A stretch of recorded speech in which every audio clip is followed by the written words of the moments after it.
Okay, so I thought I would share with you guys a little story about my eczema in my workplace. It's something that's been on my mind a lot since I've had this second flare-up, and it's something that has helped me grow as a person with communication, but also within my own self, like my own ego and like how I see myself and all this stuff, having this eczema the second time around. Just a quick backstory. I got this second flare-up around May of 2018, so about 9-10 months ago. I don't know how much that is. I had a bad reaction to some medication I took to help my mono. My throat was almost going to close. It was just terrible. I couldn't spit or swallow. My tonsils were inflamed. It felt like I had 2 rocks in my throat. And my doctor prescribed me some oral steroids.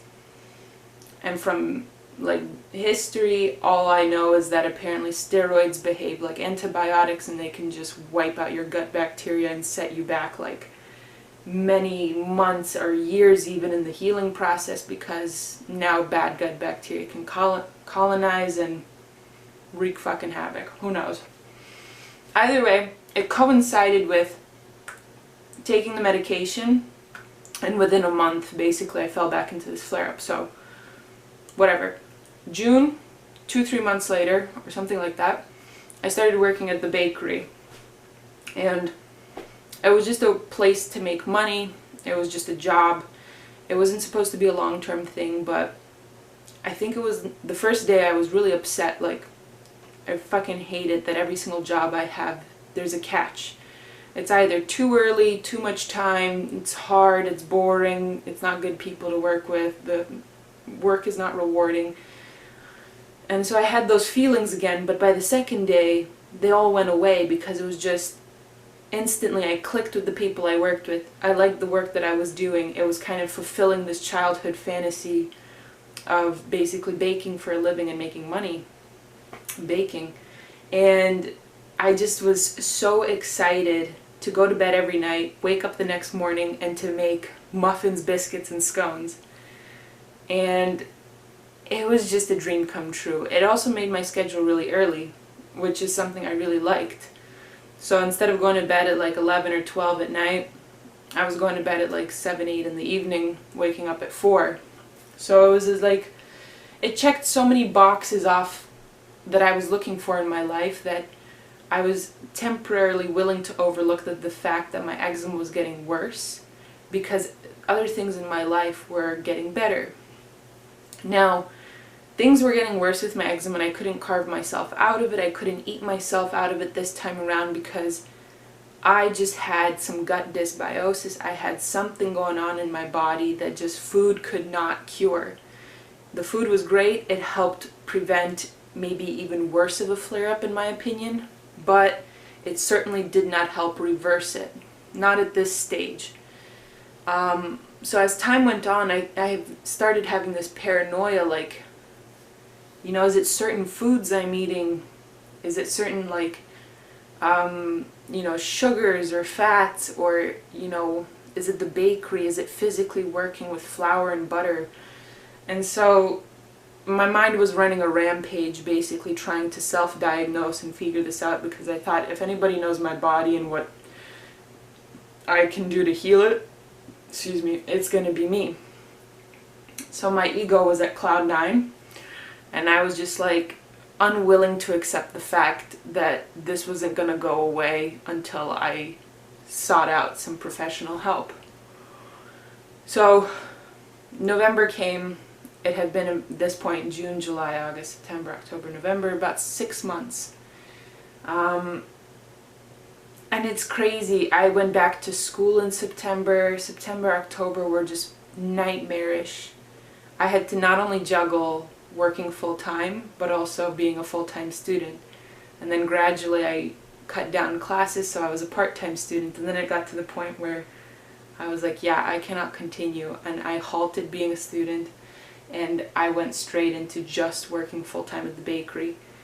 And that's a whole story in and of itself, but that's how much I loved working at this place, that I was like, everything else takes a back seat. I just want to bake. And there's been nothing, I'm a passionate person and I emote a lot, but there's just been nothing in my life where I was like willing to sacrifice so much and to just like give it my all as I was with this job. And this is the first time I'm feeling this. I'm sure as I move on with my career and my life, there's going to be more of this. There's going to be a lot more intention and a lot more passion, but this is something that I felt very strongly about.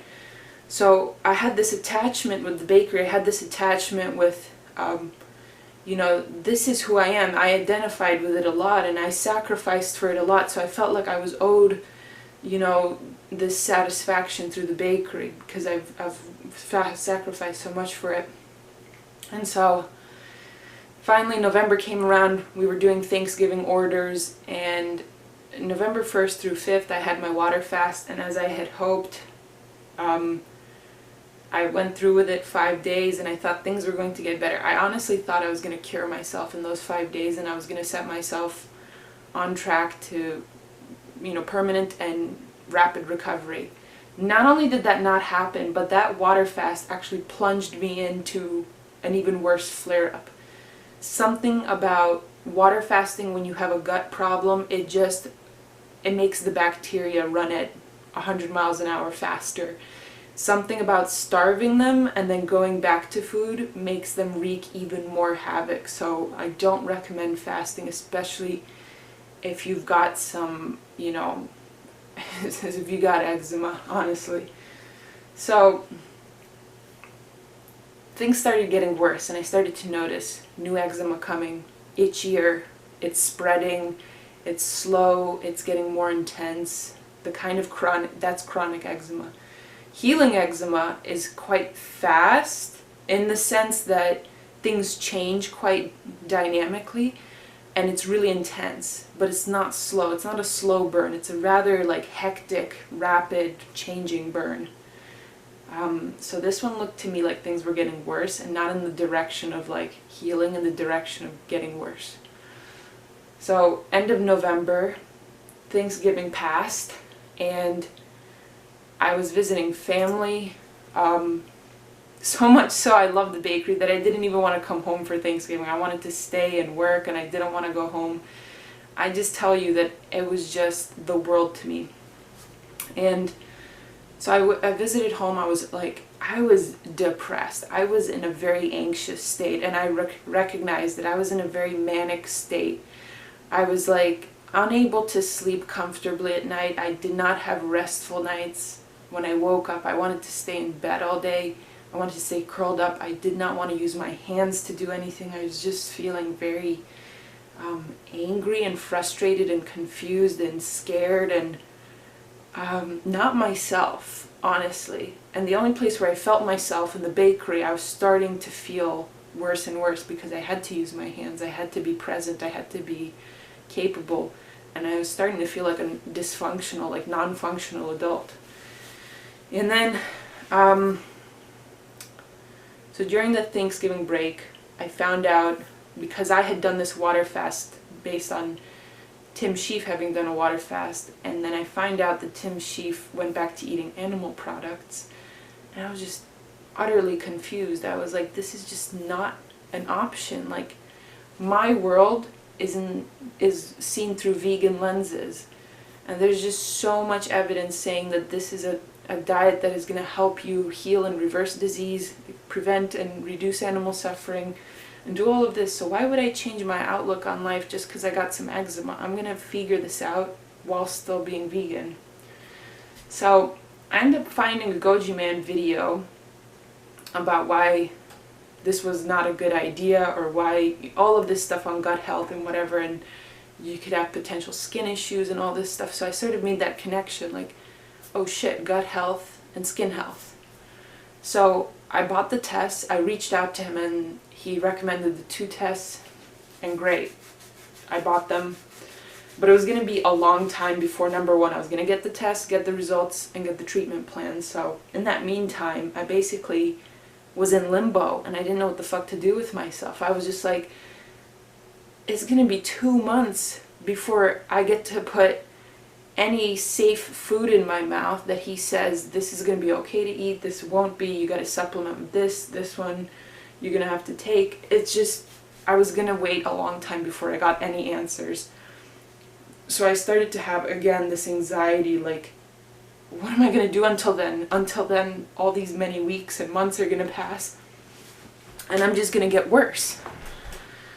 So I actually felt a little bit better when I did buy the tests, but I recognized that in the meantime, I'm going to have to practice a lot of self-restraint and a lot of, like, sort of mental patience, to not lose my mind until I get to that safe place where I have my treatment, I have my diagnosis, and I have my plan. So honestly, it was like 3 or 4 days later, I went back to Burlington, I went back to Vermont, and I got picked up by Ellie from the airport, one of the girls I work with at the bakery. So there's a couple of us. There's Ellie, Mac, myself, and Britt. She's new. Britt is new. She's a barista, but now she's a baker too. And I was getting picked up at the airport by her, and she's somebody who I feel like I have a close connection with. Somebody who you can tell right off the bat that you would see them as a best friend or a confidant. I see a lot of myself in her and all this, and so I was kind of nervous having this, like, problem gnawing at the back of my mind, and at the same time I want to be present, I want to be a good friend, I want to be happy and jovial, I want to be at the bakery to work with her and spend time with her and all this. But at the same time, there's this thing that's really taking away from my quality of life. And so this conflict kept going on in my mind.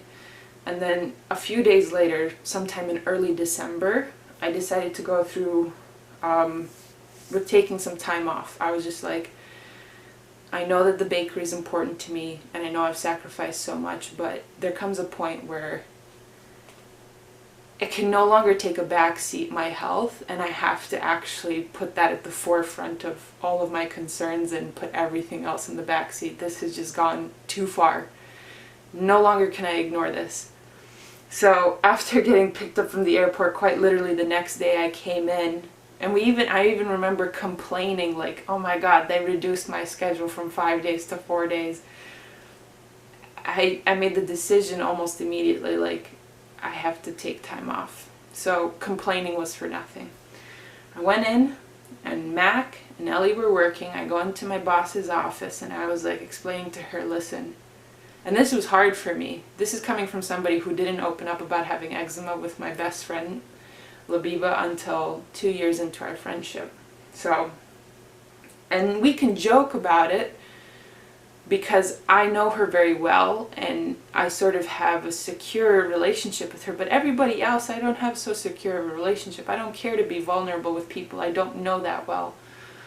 So I go into my boss's office, who I'm not particularly close with, but I was just like, I have to be honest. You know, what was it honestly on my mind was like, I could give a shit about what anybody else thinks. I need me time, and I need it now. So I went in and I told her the gist of it. I said, listen, I know this is the height of Christmas season, December, but I just have some health issues I'm working through. I just bought some medical tests. I'm going to go see some doctors, including my GP, not just Goji Man. And I need 4 weeks off to figure this out. I'm happy to come back. I would be very grateful if you had me back. But with that being said, I recognize if you move on without me. And I was willing to basically be fired from my job just to heal my skin. And she was very compassionate. She was just like, absolutely, we can't guarantee your job back. But she made it seem like, yes, I was going to get my job back. And I was just like about to like lose my shit. And I stood up, I said, thank you. I kept my composure. I left her office, and I see Ellie and Mac have their heads like poked in, like, what the fuck is going on? And I was just like, I never had a rock in my stomach so big as when I had to approach them to tell them the same story. I want people to like me. I want, just like anybody else, I want to maintain a friendship that I've started. I want it to grow. I want it to progress. And I thought to myself, how am I going to do that? How am I going to be able to work, like enjoy working if I feel like shit? How am I able to make these friends if I'm not working? It was just a whole conundrum. It was a whole shit show in my mind. So I went to them and I said, listen, if you guys have a minute, I have something important to tell you. Number one, I'm taking time off of school. That's a given. I don't want to fucking do school anymore because it has served me not in the slightest. And number two, I have some health issues I'm working through. I have eczema. I'm going to see some doctors and I'm going to go get some help. And that to me was insane. It wasn't just surreal coming out of my mouth that I'm telling somebody how I'm this vulnerable person. I'm not this tough, you know, thick-skinned person who nothing phases them and you can just throw them around like a tennis ball and they're A-okay. But number two, to actually swallow my pride and ask for help, to actually go to an expert for some advice. Up until now, I've been DIYing all of my eczema healing. I looked to plant-based doctors who are healing much more severe diseases for guidance. I looked to other eczema gurus on YouTube and blog spots. So everything has been sort of garnered from other anecdotal pieces of evidence. And finally, I was going to get some tests to give me some solid evidence based on what's going on inside my body so that I can fix this appropriately as opposed to guessing as I have done for years and years and years. So I was just out of my fucking mind. Like, I did not feel good. I walked home wanting to throw up, feeling like I did not feel like an idiot as much as I just felt like, who am I? Like, what am I doing? Like, I thought I was doing my best. I thought I knew what I was doing. I thought I could do this all on my own, but apparently I can't. I needed to recognize my health comes first. I needed to tell people that I need help. I needed to ask for a professional to help me. I needed to tell my friends what was going on. I needed to do a lot more communication and self-evaluation than I thought I ever had to. And it came at the cost of sort of reprioritizing things in life. And it felt good. It kind of feels good when you say to yourself, like, okay, I don't have the answers, or I'm wrong, or maybe there's more to it than I thought. Like, it actually feels good to not have to be right all the time or to feel like you have to uphold this image. It's really fucking hard to uphold this image like you're somebody who is not wrong, who doesn't need help, who's, you know, X, Y, and Z. It's just exhausting. Like, we're human, we make mistakes. Or we also are, you know, capable of not being 100% perfect. So it felt good. I kind of let that go. I had one more week of work before I was to take my time off. So I went to Ellie and I asked her, I was like, listen, and let me mind you, this girl is impossible to pin down for any lunch date, dinner date, movie date, whatever it is. I don't know what the fuck it is, but she is just next to impossible to hang out with. Total separate issue in and of itself to be able to pin down somebody who is just elusive like a fart in the wind. And like, so to get a ride home from the airport from her was just like, I don't understand. Like, you're willing to go out of your way to pick me up from the airport, but you don't want to go hang out on an afternoon. It doesn't make sense. So anyway, I was like, you know what? I've relinquished my sense of like embarrassment or, you know, self-consciousness. I might as well ask her one more time for a favor. So I asked, I was like, listen, let's go out, can we go out for dinner? I want some help on some advice. Am I doing the right thing? I want to keep my composure. I don't want to be like a hot mess in this transition time as I'm figuring things out. Do you think we could sit down and chat? Lo and fucking behold, she says yes. And she goes, yeah, no problem. I'm like, I don't understand you. Who? Why? I don't understand. Like, how is it that, like, I can make all these plans that are actually fun and you don't want to partake in, but when it comes to serious shit or favors or sort of errands or chores, you're totally down to help. I don't get it. It makes no sense to me. Either way, I was like, cool, let's do it. So I went out to dinner with her. I went out to dinner with my roommate, who I'm also quite close with. Again, another elusive person. And that was the biggest help of all, to basically be able to sit down with somebody one-on-one, to open up, to put your heart on a sleeve, put your story on a sleeve, whatever it is, and to just be human in front of them. Say, this is what I've got, this is what I'm dealing with. Just as it's exciting to tell somebody about a personal project of yours that not a lot of people know about, because your personal project kind of defines who you are, and sometimes it's a little bit embarrassing or it's personal or whatever, but it's exciting to share with the right person. So is it things that are vulnerable, things that are kind of scary. So it was exciting to be able to like share that with somebody and to get close and to feel like I'm being heard and I'm not alone in this. So that was fantastic. We sat down for dinner. Holy shit, I wish I had another dinner with her, but of course, as elusive as she is, it's been, let's see, that was December 3rd, it's this February 26th, had not had a dinner or lunch with her since. Mwah! I don't understand. Whatever.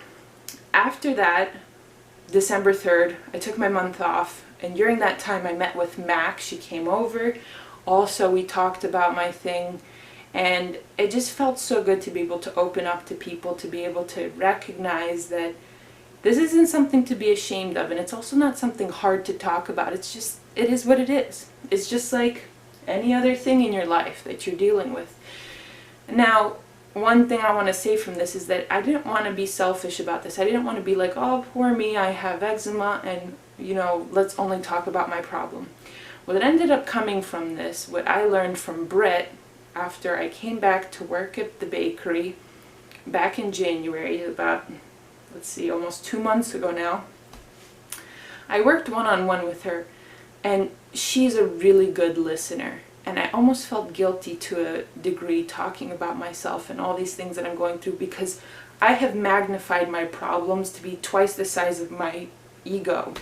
And I started to see, like, here's this person who's genuinely listening, and I'm getting so much benefit out of it. What if I also did that?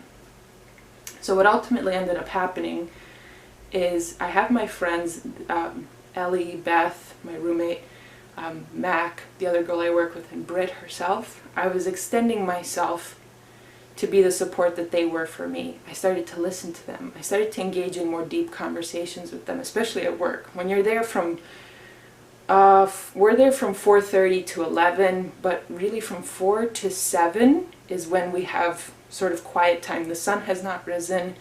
It's just morning prep for deliveries. So it's kind of like just a one-on-one session. We listen to some music, and it's just perfect time to talk.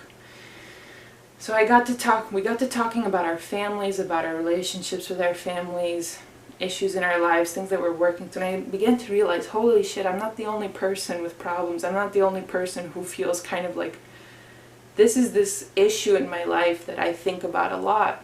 And it like humanizes me. It humanizes them. It makes me feel like, you know, we're not so crazy and alone and like navigating this world without any clue. And it made me a lot closer to them. Now, I've had these conversations with Mac and Beth and Britt, not so much with Ellie. Like I said, she's very elusive. She's a little bit more closed off. She's like the tortoise in this analogy. She's very much got a hard exterior that's very thick and hard to penetrate and reach into. Ew, it's like weird. Anyway, so it has been a blessing to have this eczema come the way that it has, at this time, at this place, the bakery.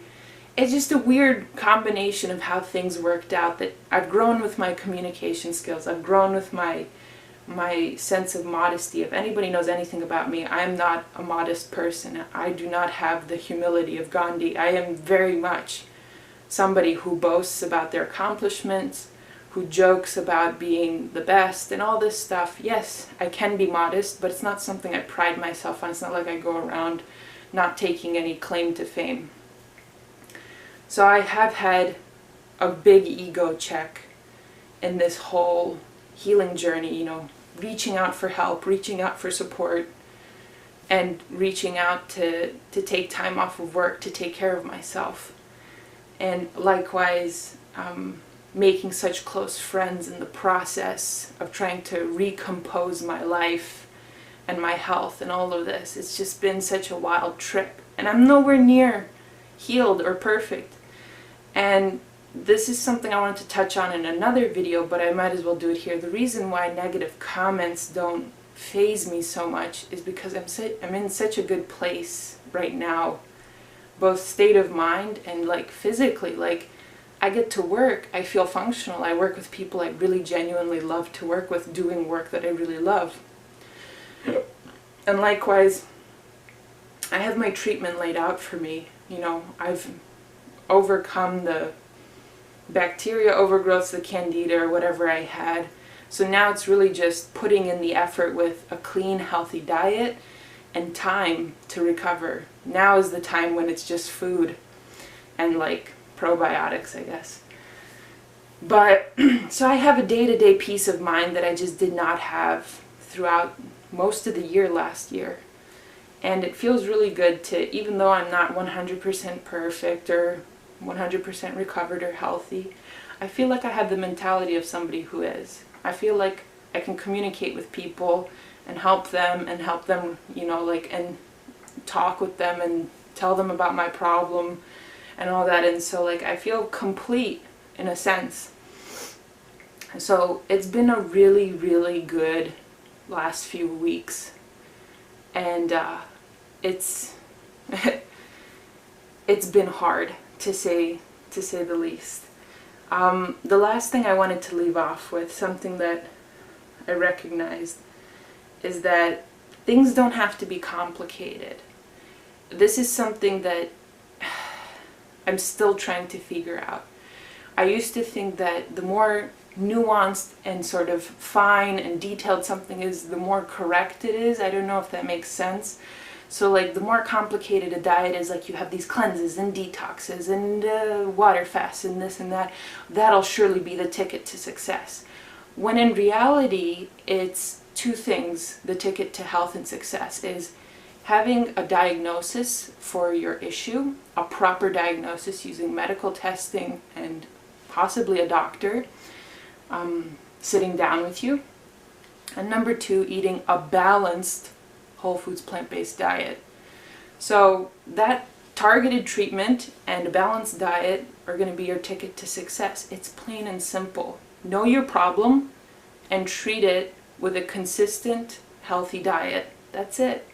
No crazy cleanses, enemas, or detoxes needed.